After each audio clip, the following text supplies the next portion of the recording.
राज्य सरकारच्या ज्या योजना आहे या योजना लोकांपर्यंत गावोगावी पोहोचणे यासाठी शिबिराचं देखील आयोजन करण्यात येत आहे आणि महाराष्ट्रभर हे शिबिर घेण्यात येत आहे. आणि याच अनुषंगाने बघितलं गेलं तर छत्रपती संभाजीनगर जिल्ह्यातील जे खुलताबाद तालुका या खुलताबाद तालुक्यातील जे विरुळ गाव आहे या विरुळ गावामध्ये आज प्रशासनातर्फे शिबिर घेण्यात आलं.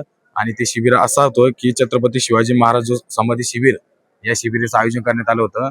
आणि आपल्यासोबत उपयोगी अधिकारी गोरड सर आपल्यासोबत, आपण त्यांच्याकडनं जाणून घ्या. सर नमस्कार. ज्या शिबिराचं आज आयोजन करण्यात आलं होतं आणि सर्व स्तरावरचे जे विभाग होते त्यामध्ये जर कृषी विभाग असेल, त्यानंतर भूसंपादन विभाग असेल, त्यानंतर आपलं वन विभाग असेल, सर्वांच्या जे स्टॉल लावण्यात आले होते आणि लोकांचं प्रश्नांचं निराकरण व्हावं यासाठी स्टॉल लावण्यात आलं होतं, काय सांगा? आज या ठिकाणी वेरूळमध्ये आपण छत्रपती शिवाजी महाराजस्व समाधान शिबिर आयोजित केलेलं आहे.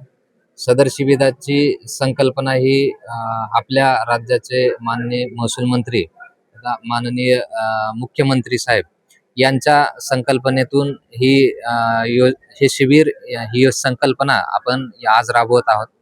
यामध्ये सर्वसामान्य नागरिकांना महसूल खात्याशी रोजचा संपर्क असतो, रोजची कामं त्यांच्याशी निगडीत असतात आणि ही सर्व कामं कुठेतरी एका छताखाली त्यांच्या सेवा एका दिवसामध्ये आपल्याला पूर्ण देता याव्यात यासाठी आजच्या शिबिराचा या ठिकाणी आयोजन करण्यात आलेलं आहे. आता इकडे बघितलं गेलं जे आयोजित शिबिर होतं त्यामध्ये महाराज समाधी शिबिराच्या ज्या मागचा उद्देश काय होता आणि त्यातून जर बघितलं गेलं तर या सर्वसामान्यांचे प्रश्न यातून कसे सुटणार?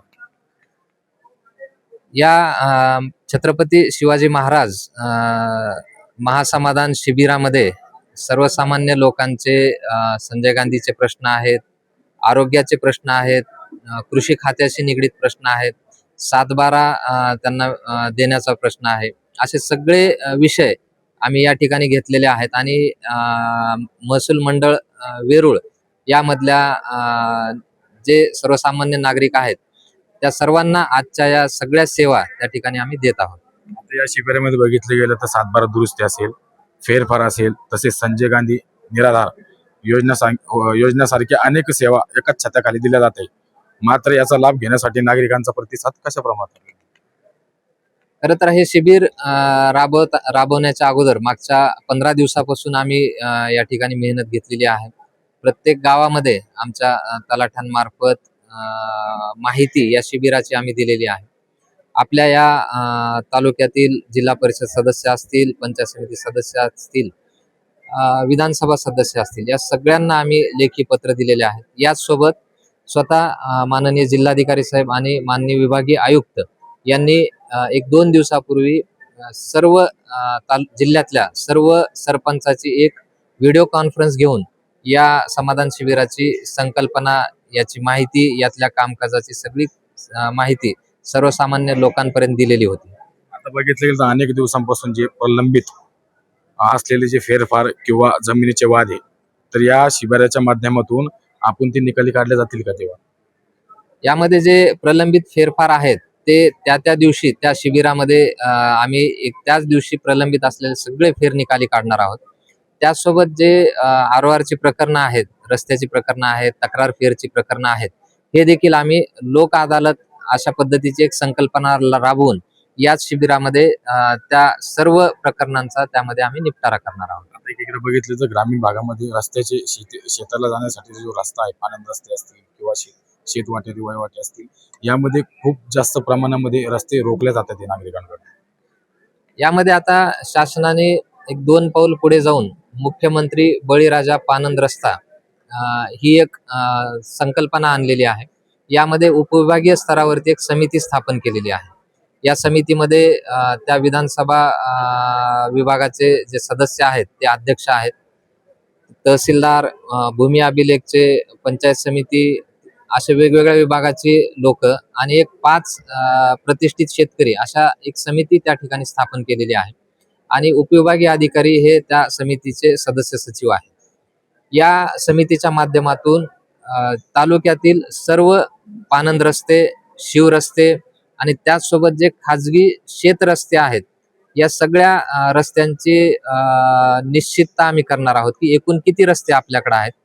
त्या सर्व रस्त्यांचं सीमांकन पुढच्या कालावधीमध्ये केलं जाणार आहे. यामध्ये जी मोजणी आहे ती भूमी अभिलेख मार्फत मोफत मोजणी असणार आहे आणि ती अति तातडीची असणार आहे. त्याचसोबत काही ठिकाणी जर कुणी शेतरस्ते, पानंद रस्ते, शिवरस्ते अडवण्याचा प्रयत्न केला असेल, अडवले असतील, अतिक्रमण असेल, तर ते तात्काळ काढण्यासाठी बिना आकारणी करता, फीस आकारणी करता पोलीस बंदोबस्त देण्याचा देखील त्यामध्ये आदेश झालेला आहे. अशा सर्व रस्त्यांचं आम्ही निश्चिती करणार आहोत, त्याची यादी तयार करणार आहोत आणि ह्या सर्व रस्त्यांचं सीमांकन करून त्यामध्ये त्या रस्त्यांचं मजबूतीकरण देखील आपण त्यामध्ये करणार आहोत. यामध्ये जिल्हा परिषदचे बांधकामचे उपविभागीय अभियंता असतील, सार्वजनिक बांधकामचे उपविभागीय अभियंता असतील, यांच्या मार्फत ह्या सगळ्या रस्त्यांचं इस्टिमेट अंदाजपत्रका त्या ठिकाणी केली जाणार आहेत. त्यांना प्रशासकीय मान्यता दिली जाणार आहे. त्यामुळे पुढच्या कालावधीमध्ये तालुक्यातील जेवढे काही शेतरस्ते, पानंद रस्ते, शिवरस्ते आणि खाजगी काही 10, 20, 25 शेतकऱ्यांचे वैयक्तिक रस्ते असतील शेतीसाठी जाणारे, त्या रस्त्यांचं देखील आम्ही त्या ठिकाणी मजबूतीकरण या योजनेच्या माध्यमातून करणार आहोत. त्यामुळे भविष्य काळामध्ये कुठल्याही प्रकारचा रस्ता अडवला किंवा त्याची अडवणूक केली जाईल अशा प्रकारचा प्रश्न निर्माण होणार नाही. आता एक शेवटचा प्रश्न, आत्ताच आपण रस्त्या संदर्भात बोललात, मात्र काही ठिकाणी रस्ते अडवल्या जातात, तर यावर आपण काय कठोर कारवाई करणार आहे? यामध्ये आता जे मी आपल्याला ही योजना सांगितलेली आहे, मुख्यमंत्री बळीराजा पानंद रस्ता, यामध्ये हे जे आम्ही रस्ते आयडेंटिफाय करणार आहोत, या रस्त्यांना शासकीय मालमत्ता म्हणून आम्ही ते घोषित करणार आहोत.